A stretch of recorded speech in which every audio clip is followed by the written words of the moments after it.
Hi, my name is John and I'm a record collector, and today I'm going to be going over the differences between the first pressings and the 2017 Merge Records reissue of the first two albums by Mike Krol, those being I Hate Jazz and Trust Fund, and again comparing them to the 2017 repress on Mike's current label. Some of you may not be familiar with Mike's music, but he has a very lo-fi, grungy, garage rock, punk kind of vibe. I'm a big fan of all of his music, and I've tried to get my hands on every record that he has put out under his own name, and I've done so. And I wanted to compare the first pressings of his first two albums to the reissue to see if there's any noticeable difference between them. Mostly because I have had this for about a year, and I've only had these for a few months, and I wanted to know if the effort I put into tracking them down was really worth it in the end. So I'm going to start with the first album, I Hate Jazz. This first pressing comes on white vinyl in the 10-inch 45 RPM format. The reissue for both albums is on black vinyl, 12-inch, also 45 RPM. And the difference in sound is not great enough that I would say you must get the first pressings for both of them. But there are little differences that make me prefer the first pressings to the reissue. And starting with I Hate Jazz, the first pressing 10-inch is a little bit louder. It's just a little bit more volume when compared to the reissue. And I made sure to listen to these on my turntable through my stereo with headphones to get a better idea of the volume difference. I didn't touch any settings on my stereo, didn't adjust the volume in the slightest, and with going completely blind, no changes made whatsoever, I could tell that the original was definitely louder. And what that also translated to, in a sense, was a lot more low end. Even matching the volumes between these, the first pressing has much more bass and low end, which I quite like, because Mike's sound when it comes to his guitars is a lot brighter, a lot more shrill in a good way, and you don't really get a lot of the punch in the sound and the mix from the guitars. You're getting it from the bass and from the kick drum.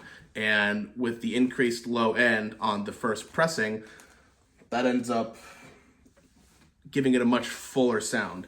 Now, this is definitely not low end shy, not in the slightest, but this mix is definitely more about the guitars and the vocals. And that's actually the big draw in the reissue's favor, is that the vocals don't get quite as buried in with the mix, especially with the guitars, as on the first pressing. Just because of the way that the guitars are EQ'd and mixed on this album, the vocals tend to take up a similar mix space to the guitars. And in louder passages or during choruses, when they're really throwing every distorted guitar that they have at you, it can kind of get lost in the mix. And the vocals having a little bit more clarity and presence on the reissue remedies that issue really, really well. Now, in the times where everything is really getting thrown your way, I kind of prefer the vocals getting mixed in there. I think that's just what the intention for the artist was. But maybe you don't like that. Maybe you like to be able to hear everything that the vocalist is singing. I don't blame you for that. That's totally fine. In that case, I'd say get the reissue. Anyway, get the reissue. It's $30 for two great albums. You might as well. But back to the topic on hand, overall, I prefer this pressing. The big thing that keeps me from recommending you go and get one of these is that you pretty much can't. This was only printed once in 2011 and 500 copies, and they're extremely hard to find. Even if you do find one, a person who owns one, good luck getting them to sell it. I had to cold message close to 60 Discogs users who said that they had this in their collection and say, hey, you want to sell this? And out of those 60 people, maybe about a quarter of them got back, and all but one said, sorry, I don't want to sell this. And the one who did is how I got this copy, thank goodness.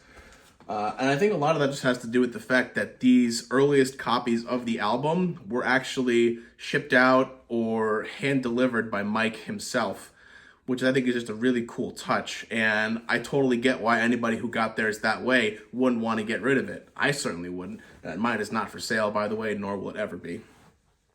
I even had somebody message me back and say, sorry I can't sell this. This was actually a gift from Mike. We were good friends at the college we went to, which, yeah, I wouldn't give that up either, especially from a close friend. These first pressings really are just collector's pieces now, I think, for fans of Mike. And unless you're like a really diehard enthusiast for his albums, kind of like I am, I wouldn't say I'd say don't waste your time trying to track one down, because you're not gonna. It's just, I mean, you can keep tabs on Discogs, but there's only 500 of these. They don't come up for sale very often, maybe like once or twice a year, if that. I mean, I've seen years where these don't even come up at all.